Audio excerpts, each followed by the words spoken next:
Hello, friends. Mark Holmes here. Joe Boo, well, his lazy ass, of course, is down in the man cave.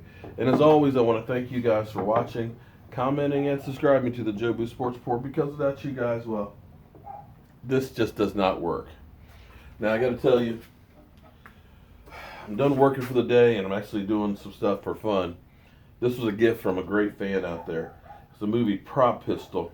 It's actually pretty cool because it's part of history. And I'm making a nice case that hopefully will do it proud. We're still working on trying to figure out what movies or shows this was actually used, but I'm sure it'll be incredible when we find out. Now, today is the first day really that business is really getting rock and rolling as far as the NFL goes. It's franchise tag day, and so far nobody's been tagged that we know of. And we've gotten word on Carson Wentz that his knee is not in really great shape. Him making it to start the beginning of the season may be in jeopardy. And he may have to wear a brace for the rest of his career. Now, that's the way it is. Sometimes you get the bad brace.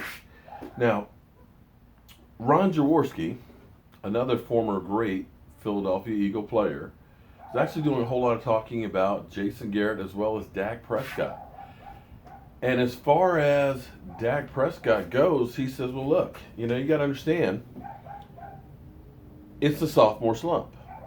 He said basically NFL teams, end of the season, this time of year right now, have about 30 guys in a room watching every single snap, every single play that you make and try and figure out what your weakness is and then try and force you into having to use those weaknesses.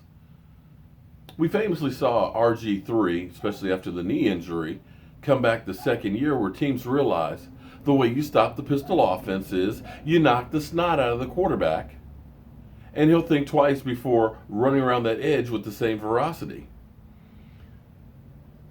And the thing that happened, and he put it out there, is the Cowboys didn't change anything. They pretty much stayed true, figuring that they could just maul people over. So all of a sudden, when you lose a Zeke Elliott, or you have a Zeke Elliott who has been thinking he wasn't going to play early in the season, that these are things that are undermine your rookie quarterback going into a sophomore year. You look at what the Philadelphia Eagles did, which is basically running a college offense. They ended up going to Carson Wentz's strengths, and they were completely unpredictable. Can you say the Dallas Cowboys were unpredictable? Can you say that they changed up stuff from the year before? Because in my mind, we had a lot of success last year. Our offensive line stayed healthy all year long. It stayed consistent. Yeah, there were a few breakdowns with Doug Free letting some guys free in some plays here and there and offsides and stuff. But for the most part, Zeke Elliott was able to run on first down and pick up 4, 5, 6 yards of carry. To literally get downfield 4 yards before being touched by a defender.